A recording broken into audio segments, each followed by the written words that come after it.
If you have questions, you can just ask.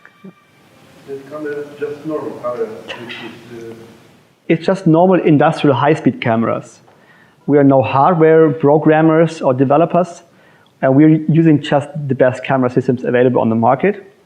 So we have different kind of camera systems. So we have frame rates up to 2,000 frames per second.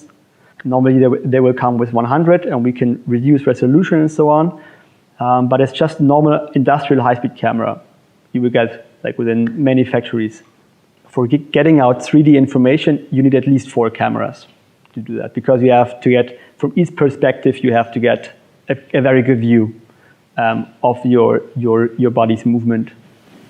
I like very much the point that the curves that you show, that you can see at the moment when he strikes the ball, which part of the body is moving how fast, and if you release the ball in position where he reaches the fastest speed with his record.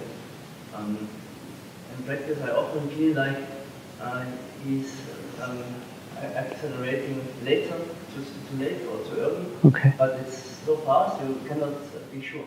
Yeah. So this is a great help, I think. It would be very helpful if there's a way to make this, how you said, automatically, that the video sees when you place a forehand stroke and when you place a backhand stroke, at least something like this, that they can count, okay, play 5 times backhand, 5 times, 3 times down the line, and 2 times cross. So if you have to count this on your own, if you That's right. video, it's very hard. That's right. Yeah, that's right. So we are coming also from this kind of video analysis, because like the company is nearly 24 years old, and we are starting with just the video and with drawing angles in the video in. And yeah, as you said, it takes a lot of time to do that. You can use markers, but that also takes a lot of time. So we have some research studies done the last years to validate our system, because we want to make sure that we have very accurate data. And we use a marker system for that. And it took around 1 hour to place all the markers on the body of the athletes. And then the marker was falling off, and we can just start the capturing from the beginning. And of course, like so, what is now into the system is you can have an automatic phase detection. So when a ball strikes the ground, it's just like the Z axis at the 0 point. So you will get that out immediately. And what is not in there right now is like this kinematic information. So this is what we have to, or what we are thinking out in the future, and this will come because this is like more easy for everyone and in every kind of sports. And we have some projects in fencing right now where we start that to use kinematic information, because it's just the same if you just do this or you do that. So you can use this kind of information, and it depends on what kind of movement it is. But table tennis is a very good movement, because you have 2 players. They are in a very specific room. They are not like walking all the time around something. So it's a very good movement to capture. And then you have the possibility to either track it on your own. So if you will get the education from our side, okay, it takes a lot of time, because it looks easy, but it is complex, because you have a lot of data in there. So you can use it on your own, or you can say, hey, I don't want to use it, but I'm interested in the information out of this system. You can just get a system, or like the cameras, you can send us the videos, and we will track that for you. And this might be, on our side, it might be the best way to do that. It takes less time for you, and it takes less time for us, because we know how it works. And you will get a data sheet on, you get this kind of information, also of your opponent, maybe like this. Depends on where you want to analyze. And you can get a whole match, or you can just get all top spins, or forehand, or backhand, something like that. So you can get out so what you want. And you only have to say to us, okay, this kind of parameters are important for us. So this is what we're also doing with other sports. There is a lot of research in table tennis all over the world on biomechanics labs. So the information is here, and the information is there, how a technique can be described. We only have to put it in a sheet or in data sheet, And we can also run statistical analysis over it if we have a lot of data then there. And we can get off more information over like this big data information. You can put this in an Excel matrix. You have the yes. You don't need to do anything. Read the players except eventually getting their agreement. Yes, yes. So we just have to. There just have to be one guy who is available to use that system and to make some few clicks, and it's ready. Brazilian team have the dart fish. Yes. Yeah, I know that. But dart fish is very different. Okay. I had quoted Brazilian Lincoln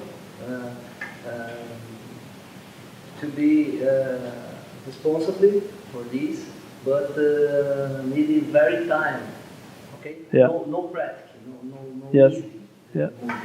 This program is easy. It's not easy. So a guy who should use that should get education from our side, because if you know how to do it, it is easy. So I know if I'm doing it, it is easy. Yes, yes, easy. If you will get the education from our side, it is easy for you too. Okay, but you have to get the training from that. Can you describe what kind of data the guy is, or just want to get out with the dartfish system? Do the guys from Dartfish providing, so do they draw angles in the video? Angles in the video. Okay, because this is an important information. So if you have a movement and you want to describe a complete movement, so if you're just, so I can show that to you in another program. So this is like how Dartfish is being used here. So, okay, so we have just something like that here. And we're just drawing in an angle, okay, and we're just drawing in an angle. So are they working like this? I don't know. So yes, so this is like how movement was described many years ago. And if you want to describe a complete movement, you have to draw in angles in every kind of frame of the camera. So here you have to go a step further, and you have to draw. You have to get a step further and you have to draw. So here drawing, here drawing, here drawing. And this is a complete movement if you want to really get out the complete information. Yeah. Yes, and this is just one tracking algorithm from our side. So within our system, you will get out this. Okay, so it's just like some seconds to do that. And you will not only get this angle, you will also get this angle and this angle and this angle and this angle, and the center of gravity and something like that.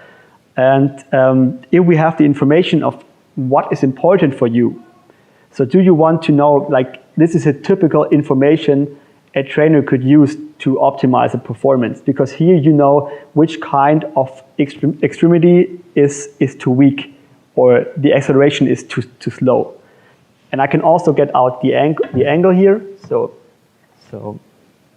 this is the actual elbow angle. It's 83 degrees. It's in a three-dimensional room, and if you have one video, so if you just have a video, you can draw in the angle, but this is a 2D angle. The perspective might not lead to very precise data here. So if I just open the right comparison shot to here, if I'm drawing in this angle here, it's around 100. So this is a 2D angle, so this is the information you will get out of the Dartfish system, because it's just one camera. And the actual angle is 83 degree. So these are like informations you will get out with a 3D system, more easy than with a 2D system. And you will also get the information of the velocity. And this is what you can get out of just one image. And this is what you can use it for optimize your performance, because all the movements are well described in the literature in biomechanics. And if you have the knowledge, and you can get the knowledge within every kind of scientific platform, you can use that information to know where I have to train my athlete. Because you can do a lot of training, but the best way would be to know what kind of parameters or muscle I have to train. So this is like this is a sensor measuring the rotation in all planes. Okay, so so there are providers out there. We can also use these kind of information who have these kind of information into a racket or into a baseball racket or a tennis racket. But normally it's not allowed in the competition, and this sensor is too big for a table tennis racket. But you can also use the silhouette information of the racket to calculate the rotation. Because if you are just like, so in this example, we do not have a bat in there, but I can show you how I did it here. So this is just the hand. You see the hand is a little bit bigger. So the hand is actually the racket right now. If I'm going to the joint angles here, I can also give information about the joint rotation. Okay, so we go into the left wrist, and this is actually the rotation of the hand. And this is not the rotation within the room. This is just the rotation within an own coordinate system. So what we have here is just like a coordinate system here. And if the hand is rotating, also the coordinate system is rotating. So we have this information about the rotation of the racket.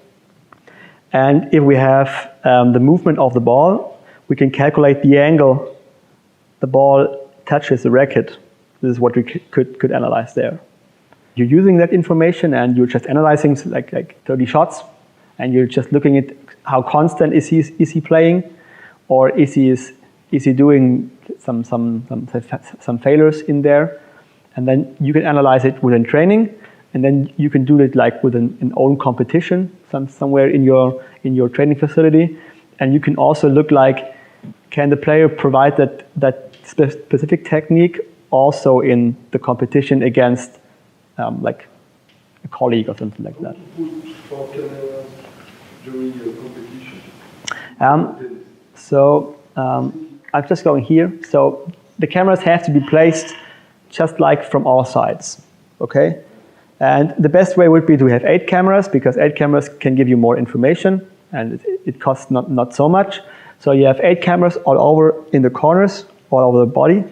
This is what also been done here. So here you can see where the cameras are being placed. So this was just a camera placement for one player, but we got the cameras here from nearly all sides, so that we can get a very clear image. Yes, I understand for training practice. Yes. Training it's okay, but for competition, I think it's not possible. It's difficult to put to the different angles. Well, that's no problem. So yes, so the cameras are not being placed on a very specific position.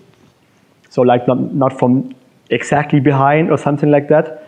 So that they just have to be placed somewhere around, you know. So normally the videos are captured in this way, because we have to get a very good shutter time, because the movement is very fast, that we don't get a blur in there. You know that sometimes if you have very bad cameras, like normal video camera, and you go into slow motion, you cannot clearly describe where the movement is, because like there's a blur in there. You know that.